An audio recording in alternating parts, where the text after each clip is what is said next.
What's up, guys? Hope everyone's doing well. Today, LSS released the Everfest booster card gallery, so I wanted to get a video out as quickly as possible, going over it, all the possibilities, where the cards may fall in line. Not many things filled out, but we do have Valda Bright Axe here in the Guardian spot, the Macho Grande,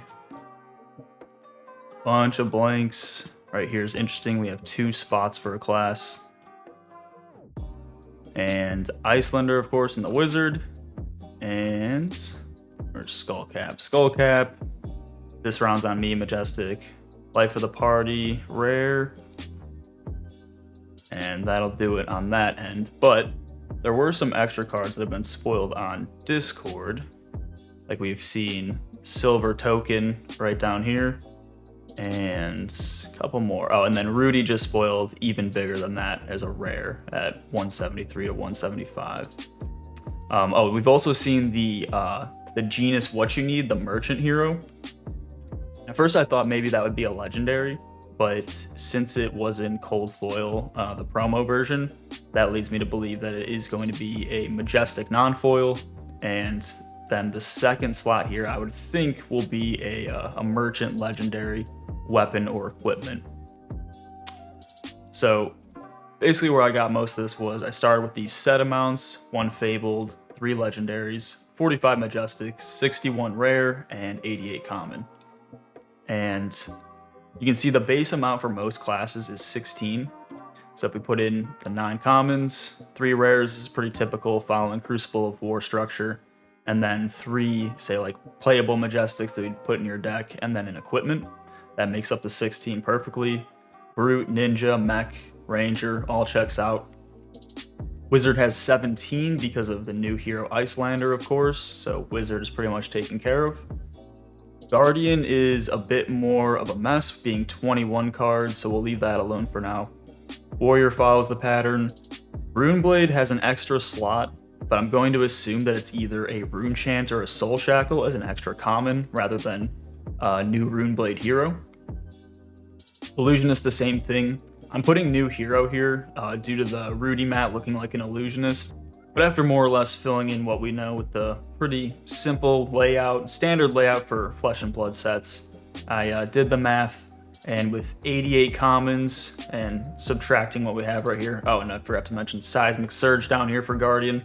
If it's mentioned in a card that's spoiled, I think that it's safe to assume it'll be in the set. Since Valda does mention Seismic Surge tokens, I believe we should be putting that there. Same with somebody showed Silver as a card. Icelander mentions Frostbite, the currency system with Copper, and then the new Rudy card mentions Quicken.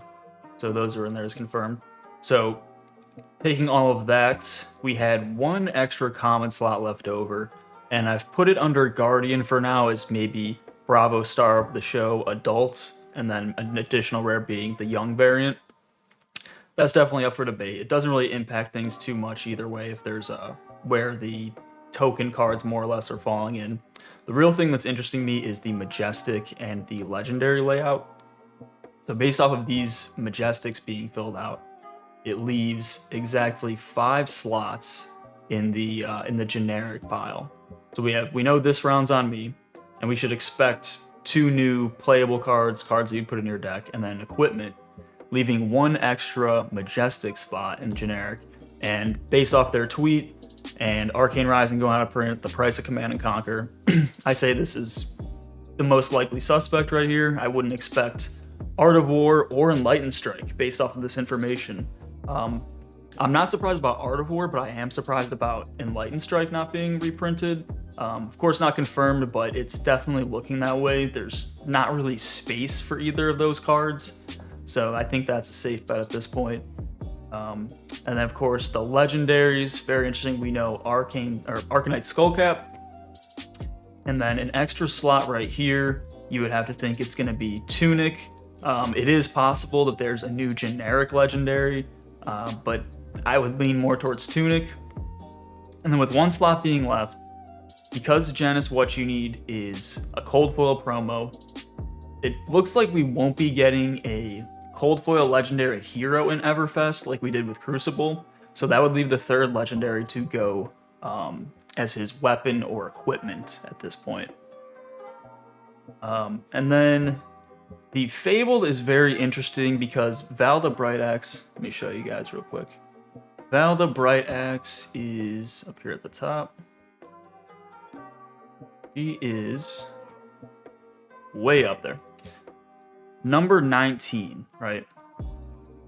But up here we have 16 cards in what's most likely the Brute slot, 17, 18, 19. So she's misaligned by one slot. And this is likely due to the Fabled always being marked as 000. So that's why I have the Fabled right here. Most likely, I'd say it's going to be the Bravo star of the show as the Fabled, because if we look down here, Landmark and Gem Fableds always go at the end of the little blocks they have there. Heroes always go first. So in order to fill up these 3 slots before Valda, unless there's a mistake, it should be 3 heroes. I don't know what the other 2 would be. I put Bravo, Star, Young, and Adults, just as my best guess. Like I said, these slots with the question marks are a little bit more, they're not as impactful to what it means. It's more going to be like fun things to hear as time goes on, but that's my best guess as of now. The real important things are, I think, the new Illusionist hero, and looking like there are 5 generic Majestics, meaning I could only think there's going to be 1 reprint in the generic Majestic slot. So no Art of War, no Enlightened Strike it's looking like, and based off over here as well, looking like we're going to see Tunic come in. So just wanted to get that out for you guys, and let me know what you think, let me know what you found, and I'll be releasing a video on Crucible of War and Monarch cards that I think are currently undervalued, probably by tomorrow.